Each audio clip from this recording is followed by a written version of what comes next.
久々に東京タワーに来たんですけれども、久々に見るとやっぱりすごいですね。異様がね、かなり迫力あってちょっと圧倒されている状態ですけども、いやスカイツリーだなんだって言ってますけれども、やっぱり我々の心のふるさとは何て言ってるか、東京タワー、東京のテレビは全てここから放送されていたんで、もう昭和のテレビっ子の魂のふるさと、東京タワーだろうということで、本日東京タワーを訪れておりますけれども、その東京タワーを案内してくださるこの東京タワーの地元でお生まれになったで少年時代を過ごされた、まさにその三丁目の夕日の世界をリアルに体験されてこられた方をゲストにお迎えしてます。こちらの方です。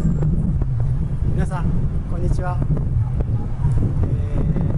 昭和を訪ねる、タワー少年こと富田モントです。今日一日よろしくお願いします。よろしくお願いします。はい、子供の頃ね、この辺を、そうですね、この辺で生まれて、この辺で少年時代を過ごされて、何歳ぐらいまでいらっしゃったんですか？私が結婚して横浜に出るまでですから33年、あ、そんなに長い32、3年はいたじゃあもうと思います。知り尽くしたって感じですね。いやでもね、やっぱりあんまり近すぎると、そんなにしょっちゅう来てたわけではないんですよ。やっぱりそういうもんですよね。ただ近いんで、確かに来てる回数は、他の方に比べたら多いんですけど、じゃあしょっちゅう来てたかっていうとそうでもなくて、やっぱり子供の頃を中心に、遊び場の一つとして、ここに来てたってことが多かったです。でもこの辺では遊んではいたんですか？遊びましたね。本当はいけないんですよ。学校からに言わせると、こういうところで遊ぶのはダメだっていうふうに言われてたんですけども、やっぱり面白いものがいっぱいあったんで、やっぱり友達とみんなでここに来て遊んでましたね。中にも入ったりして？入りました。中に入るまでは大丈夫なんですか？いや、お金かかんないんですか？この建物の3階まではお金かかりません。そうなんですね。でエレベーターの展望台に行くとかいうふうになるとお金がかかるんですけども、中の3階までの建物の中は無料でしたんで、お土産屋さんとか、それから当時はですね、いろんな企業の展示ブースのコーナーが2階か3階かなんかにあって、それがタダで見られる場所だったんですね。そんな感じでしたよ。で3階には有名な老人形館もあって、それ行きそびれたんだよな。いろんなちょっと僕らから言わすと不気味な状態で、いろんな有名人がいましたね。中に西洋の妖怪とかね、そうですいました、ドラキュラもいましたよ昔。そうですよね。はい、じゃあ中入ってみましょうか。はい、入りましょう。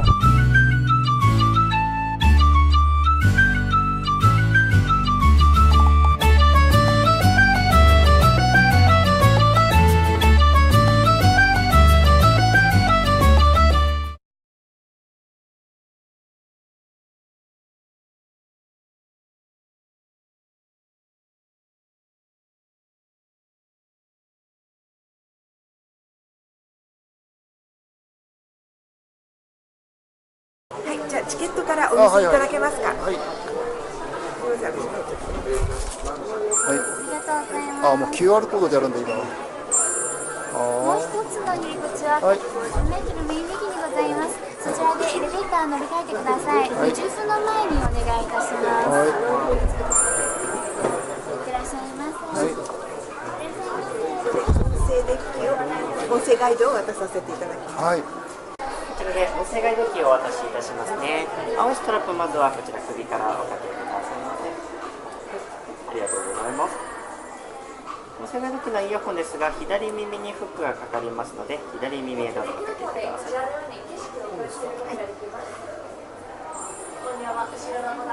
っとかけるような形で、で、上の選択すると音が流れます。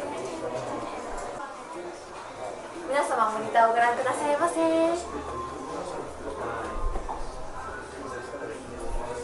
こちら電波塔の続き号でございます。分解すると WIO からできていて、トップデキサーではミオという新しい言葉を作りました。ミオは私たちの挨拶で使えます。指を W サインにしてミオと挨拶で使うので、ぜひ覚えていってくださいませ。ミオと挨拶で使えます。それでは一番奥のエレベーターをお進みくださいませ。奥のエレベーターお願いいたします。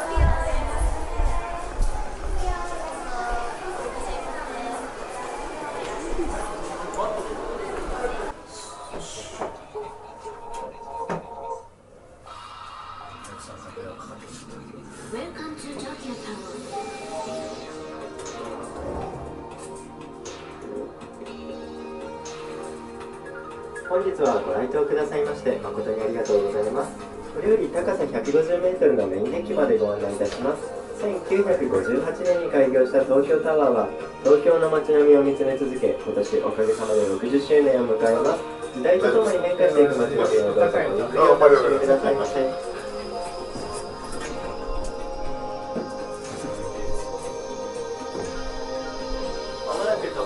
メインデッキに到着いたします。トップデッキツアーのお客様出ていていただいて左側にお進みいただきますとトップデッキゲートございます。そちらまでお願いいたします。いってらっしゃいませ。どうぞいってらっしゃいませ。ごゆっくりやったト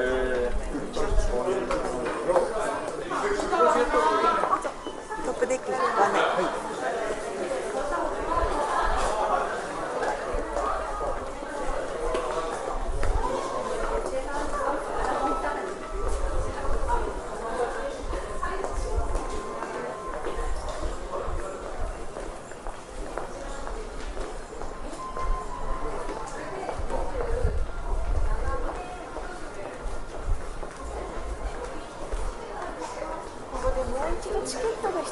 あ、そうですか。はい。あ、さっきのやつですね。はい、チケット拝見します。はい、ありがとうございます。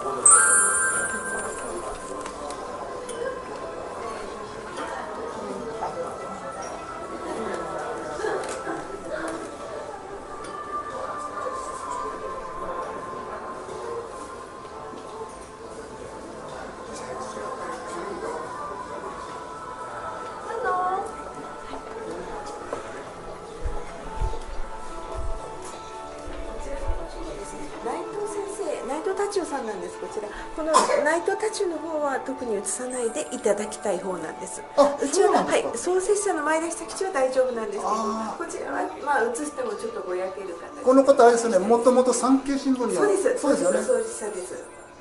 産経新聞の後に東京タワーを創立いたしました。はいはいはい。で、産経の方を鹿内さんにお譲りになってこちらの社長になった。詳しいですね。そうですね。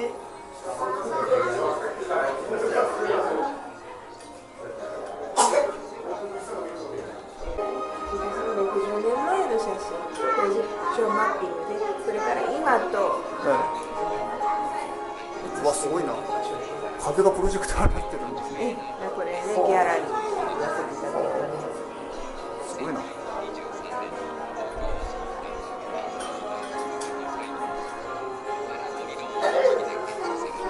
やっぱ映りやすい材質にしてるってことですよね。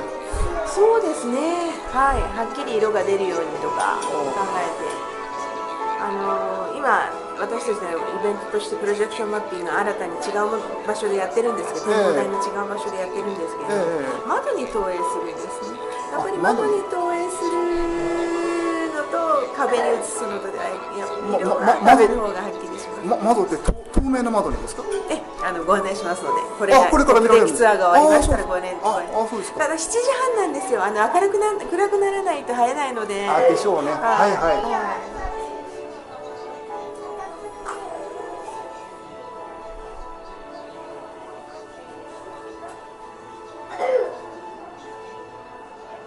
い。宮町の生まれなんですよ。そうなんですよ。この方はもう30年お住みになったんですよね。今はもう引っ越しましたね。引っ越しました。宮町の地下鉄の上がり口の裏のところですね。当時はこの辺り建物が東京タワー以外に高いのなかったので、よく見えたんですよ。よく見えました。神谷町から地下鉄上がってくると見えないですからね。昔、時報流してたの知ってます？9時と12時と3時に時報を流したキンコンカンコンですね。それ知ってる人あんまりいないんだよね。それで一応僕たち外で遊んでても、今3時だとか、確か分かった。それはちょっと貴重なお話で、それ役場で鳴らしてたんでしょうね。役場で鳴らしてたんでしょうね。役場かどうかじゃなくて、東京タワーから聞こえてきました。タワーから聞こえたんですか？聞こえましたよ。キンコンカンコン。うちではやってないんですよね。やってない。やってないと思います。でも聞こえましたよ、タワーから。役所はすぐ後ろっていう。じゃあ後ろにあるんじゃ、じゃあ役所から聞こえた。わかんないけどね。わかんないけど聞こえた。あ、役所でしょ多分ね。あとね、ちょっとね、これはちょっとあんまり信用しないでください。僕が小学校の5年生ぐらいの時に東京タワーからグリーン色のレーザー光線発射されたんですよ。俺それ見たんですよ。でも誰も信用してくれませんけどね。なんかライトアップのテストかなんかやったの。わかんないけどグリーン色のね、光がピシャーって流れた。びっくりしました。なんでですね。今つては新しくダイヤモンドベールって言って青になったり今ブルーになったりサムライブルーにしたりですね、色を変えてるんですけれども、ちょっと物足らなくてですね、例えば NHK さんの紅白歌合戦って言ってユーイングだけでやったことがあるんですけれども、その時赤かったか白かったかって言ってうちのタワーをサーチにして、ありましたね。白でしたね。そういう時は下からねサーチを当てて、全体を白に色を変えるんです。ダイヤモンドベールは点々なので遠くから見ると青だなっていうのが分かるんですけれども、面ではないので、その時にサーチを当てたりしますし、そうで冬と夏と衣替えしますので、7月の7日にもうちょっと白っぽい涼しい色に変わるんです。その電球全部手作業で変えるんです。上まで職人さんが登ってって手で変えるんです。怖いですよね。命綱つけて。昔これを建てる時の富さんはみんな命綱つけないで、もう建てたって言ってたから、すごいよね、大したもんだよね。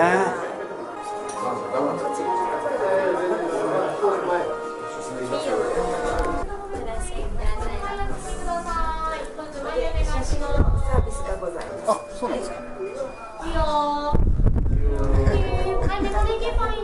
We will take photo for you, souvenir photo. This small photo is for free, only one present for you. And the big photo is you can choose buy or not to buy. If you like it, you can buy. Okay, how many people? Two. Okay, please go this way. This way. こちらで記念のお写真をお撮りします。こちらのフォトカードはお一組様に1枚無料でプレゼントです。大きな写真一緒に仕上がります。こちらはお買い求めご自由ですので、ぜひご参加ください。お待ちください。こちらからスポーツ同じなんですか。こちら甘い方です。あ、はい。引き受けていただければ大丈夫です。お持ちの方結構です。前の方までお願いいたします。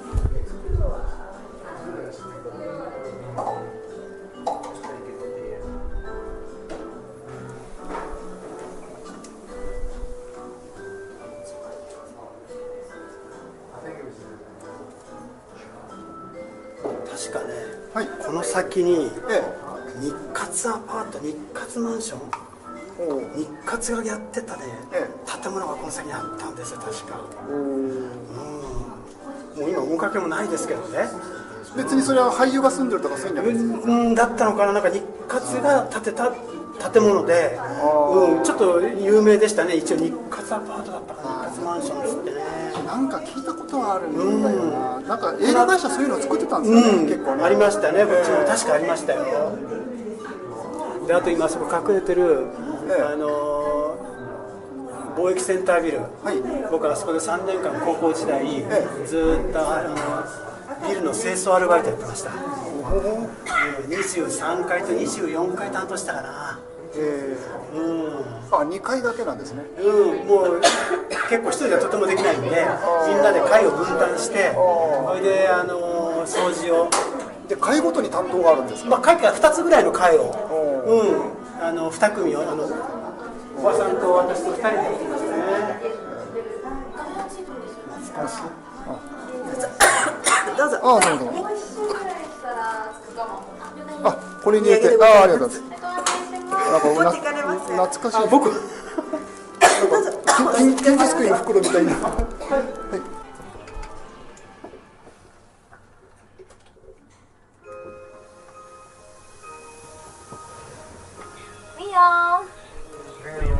外の景色をご覧いただけます。いよいよツアーの到達点トップデッキへ向かいます。このエレベーターは地震大国日本では珍しい囲いのない展望エレベーターでございます。200メートルを超える外の世界と皆様を超える皆様の壁は12ミリのガラスの壁のみでございます。今のガタンという音は安全装置が作動した音でございます。この安全装置のおかげで大きな風が吹いても大怪獣がやってきても何の心配もないんです。本当ですよ。ゴジラにね騙されちゃったんだよね。モスラもモスラも幼虫作っちゃったんだよ。本物の方は大丈夫です。そうですか。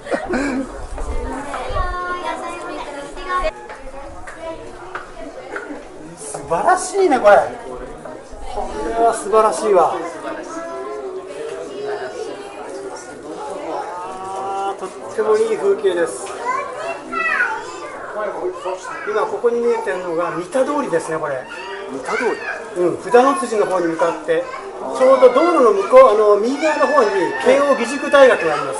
はい。でこの突き当たりが札の辻で、この先に行くと山手線が通ってるんですけど、新しい新駅がこの近くにできるはずなんですよ。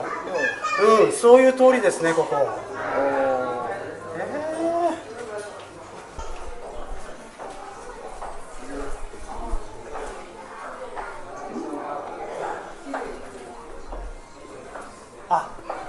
あれがですね、もう今はなき飯倉小学校ですね。もう今やってないんですけど、東京タワーの麓にある唯一の小学校ですね。はい。でそこが飯倉で、その先に行くと、ロシア大使館が今あって、それで昔はそこのグリーンのほら屋根がありますよね、あれが今ロシア大使館、昔はソビエト大使館って言ったんですけども、で先のところにマミヤナそばっていうお蕎麦屋さんがあったんですね。今ないんです。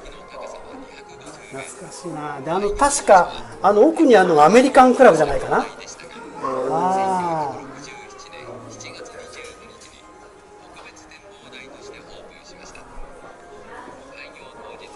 トップデッキ来たのはやっぱり何十年ぶりですか？いや僕は初めてです。初めてです。トップデッキ上がったことがないです。あ、そうなんですか。いつも下で遊んでるだけで。下の展望台まで来たことありました。トップデッキ上がったことないです。すっごい。じゃあちょっとこっち。そういえば私もあんま記憶には残ってないな。来たかどうかも怪しいな。こ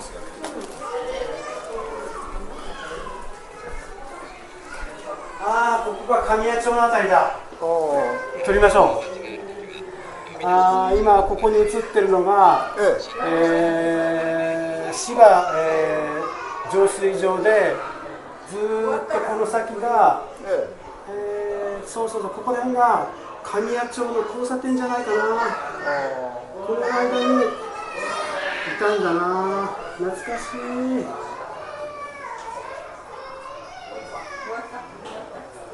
これがごめんなさい、トラノブヒルズですね。これが虎ノ門ヒルズですね。でその下に NHK の放送博物館があります。よく昔遊びに行ったな。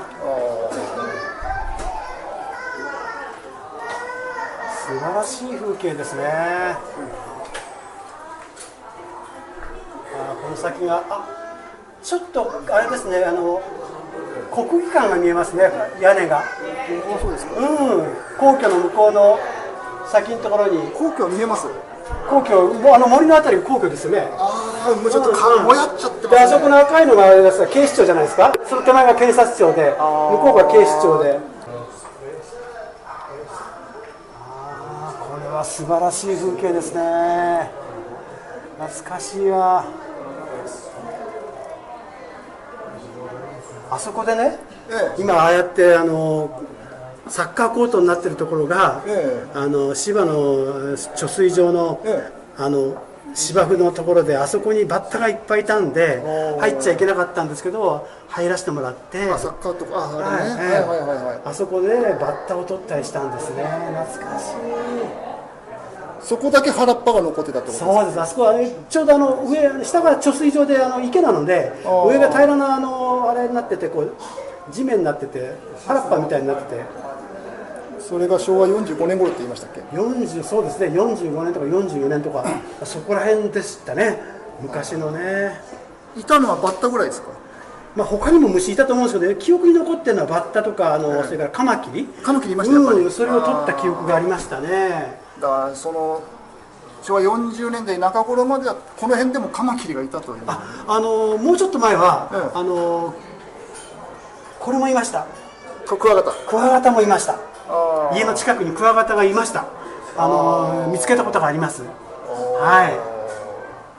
そういう時代だったんですね。変わったな。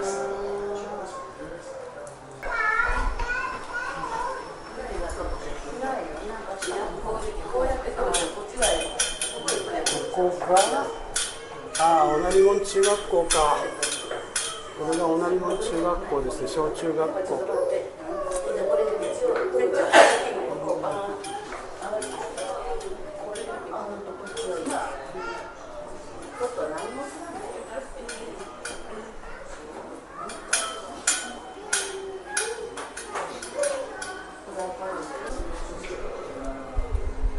今撮ってるところが浜離宮で、そして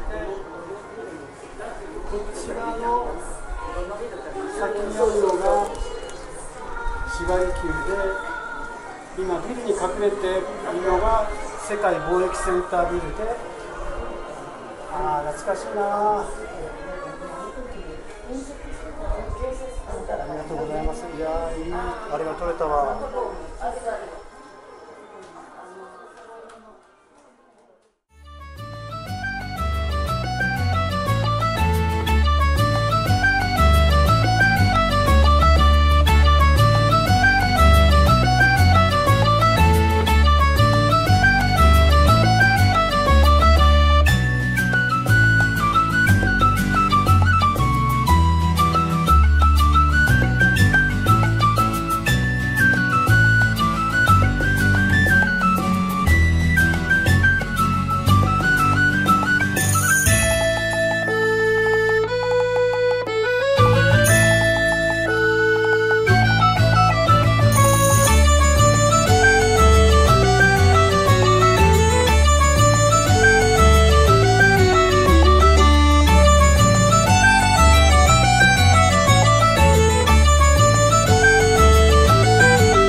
私は日本電波塔株式会社広報担当の竹口です。